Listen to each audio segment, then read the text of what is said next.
нөмірі 100 жалпы орта білім беретін мектебі 5-А сынып оқушысы Абдраш Айша, пән мұғалімі Бекжанова Ақтоты Кенесбайқызы. Біздің жобаның тақырыбы тас дәуірі.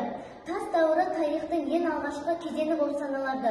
Олар палеолит, мезолит, неолит. Осы палеолиттің екі кезеңі болады. Олар ерте палеолит және кейінгі палеолит. Осы екі кезеңнің де өзіндік үш кезеңі болады.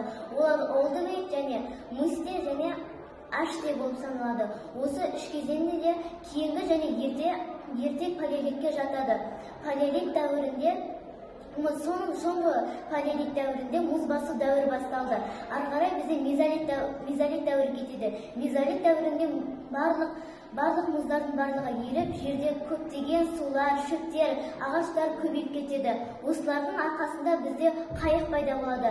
Адамдар осының арқасында көптеген еңбек құралдарды тастан немесе қыш құмыралардан жасап үйренген. Және де сондай замандағы адамдарға саналы епті нидерландық адамдар көбейіп кетеді. Яғни осы мұз басу дәуірінен кейінгі жер көркейіп таза бола бастағаннан кейін бізде неолит дәуірі басталады. Неолит дәуірінде жүйрік жануарлар көбейіп, мамонт деген сияқты жүйрік өте керемет жануарлар көбейіп кетеді. Осының арқасында адамдардың барлығы күнкөрістен қиналмайды. Және де осыдан кейін бізде екі жер болады. Және де олар терімшілік және де мал шаруашылығы.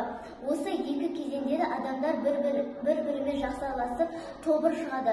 Тобырдың арқасында адамдар топтасып жүріп, неше түрлі жануарларды ұстап көптеген өздеріне керекті жабдықтарды істеген. Және де осы жүйрік жануарлар пайда болғаннан кейін бізде садақ пен жебе пайда болады. Садақ пен жебенің арқасында құстарды да тіпті жүйрік кетіп бара жатқан жануарларды да ұстауға мүмкіндік береді. Осылардың арқасында тобыр басталғаннан кейін көптеген адамдар осының арқасында көптеген жануарларды терімшілік, мал шаруашылығын дамыта бастайды. Осылардың барлығы тас дәуіріне жатқандықтан қыш пен көптеген заттардың барлығы сол тастан жасалады.